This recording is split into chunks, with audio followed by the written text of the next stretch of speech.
Hello everyone. তো আজকে তোমাদের সঙ্গে একটা রেসিপি নিয়ে চলে এসেছি। তো দেখো, এখানে আছে 1 কিলো দেশি মুরগি। তো ভালো করে আমি ধুয়ে নিয়েছি। তারপরে নুন, হলুদ, সর্ষের তেল ভালো করে মাখিয়ে নেব। দেখো, আমি ভালো করে মাখিয়ে নিচ্ছি হাত দিয়ে, তাহলে ভালো করে নুন হলুদটা মিশে যাবে। তো মাখিয়ে এখানে আমি রেখে দেবো। এদিকে দেখো, আমি একটা কড়াই বসিয়ে দিয়েছি। তো তার মধ্যে দিয়ে দিলাম সর্ষের তেল। তো সর্ষের তেলটা এদিকে দেখো, আলু কেটে রেখেছি। প্রথমে আলুগুলো নুন হলুদ মাখিয়ে ভেজে নেব। তো চলো আলুগুলো একটু ভেজে নিই। দেখো, আলুগুলো আমি দিয়ে দিলাম।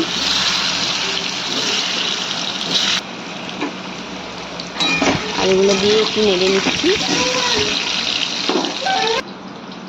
এইদিকে দেখো, পেঁয়াজ, আদা, রসুন, টমেটো কেটে রেখেছি।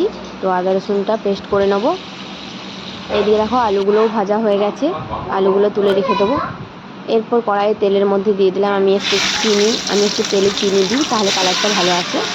তারপর দিয়ে দিলাম একটা তেজপাতা। তারপর দিয়ে দিলাম পেঁয়াজগুলো, দিয়ে একটু নেড়ে চেড়ে নিলাম। তো এর মধ্যে দিয়ে দেবো প্রথমে একটু লবণ। তো দেখো, লবণটা আমি দিয়ে দিলাম, দিয়ে ভালো করে একটু নেড়ে চেড়ে নেবো। পেঁয়াজগুলো একটু ভাজা হয়ে এলে এরপর দিয়ে দেবো আমি আদা রসুনের পেস্ট। দেখো, এইদিকে এটা আমি পেস্ট করে রেখে দিয়েছি। আর এইদিকে পেঁয়াজটা ভাজা হয়ে এসছে। এবার দিয়ে দিলাম আদা রসুন বাটা।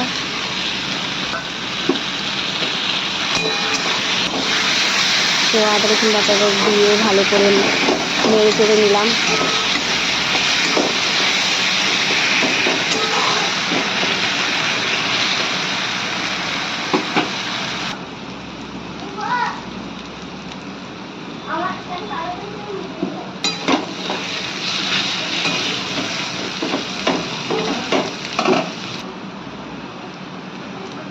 এরপর দিয়ে দিচ্ছি হলুদ গুঁড়ো আর লঙ্কার গুঁড়ো আর একটু জিরে গুঁড়ো। অনেকে হয়তো দেয় না, কিন্তু আমি দিই জিরে গুঁড়ো। দিয়ে ভালো করে মশলাটা কষিয়ে নেবো। দেখো, মশলাটাতে তেল ছেড়ে এসছে। এরপর দিয়ে দিলাম একটু জল, দিয়ে ভালো করে মশলাটা কষানো হয়ে গেলে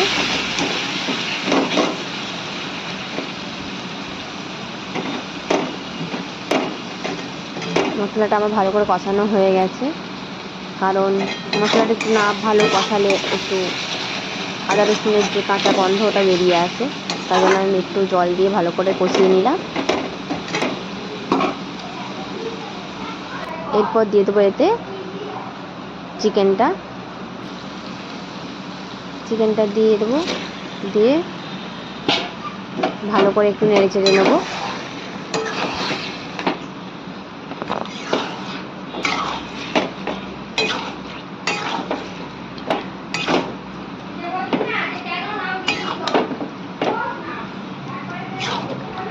ভালো করে একটু নেড়ে চেড়ে নিচ্ছি, যাতে মশলা আর মাংস মিশে যায়।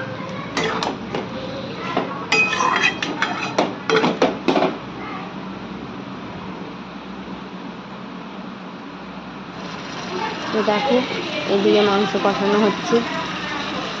এরপর দিয়ে দিলাম টমেটো।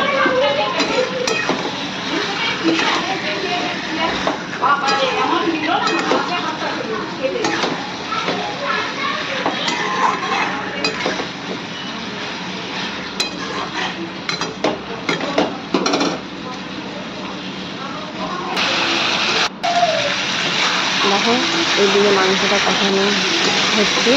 তো মাংসটা তেল ছেড়ে এসছে, জলটা মরে গেছে। তো আমি আরেকটু জল দিয়ে দেবো।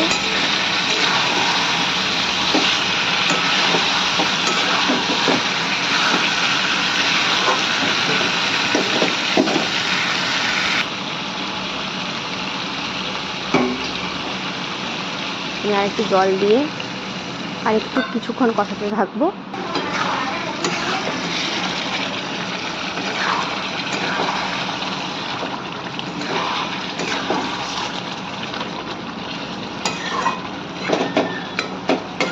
তো আর একটু জল দিয়ে কষানো হচ্ছে। যেহেতু দেশি মুরগি, এটা সিদ্ধ হতে একটু টাইম লাগবে। তার মধ্যে দিয়ে দিলাম দেখো কয়েকটা কাঁচা লঙ্কা।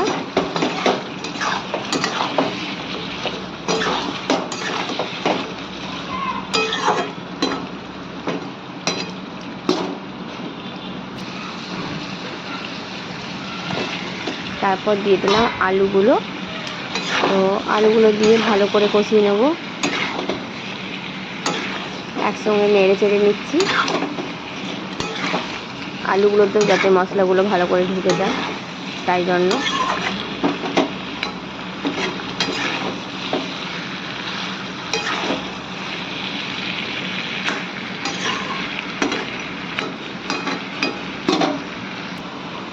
দেখো এইদিকে মাংস কষানো হয়ে গেছে।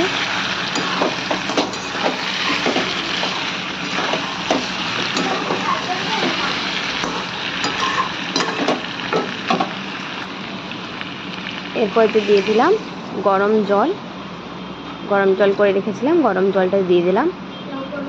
তো এটা হতে থাকুক। তো দেখো আমি কিছুক্ষণ পর চলে এসেছি। তো এইদিকে মাংসটা প্রায় হয়ে এসেছে।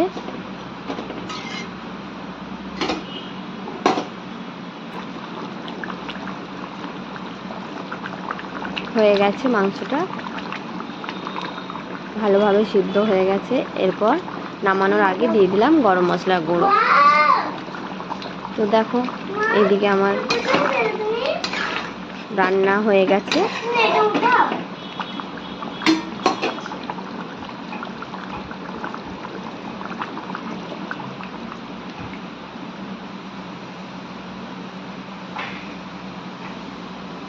তো রান্নাটা কেমন লাগলো দেখে কমেন্ট করে জানিও।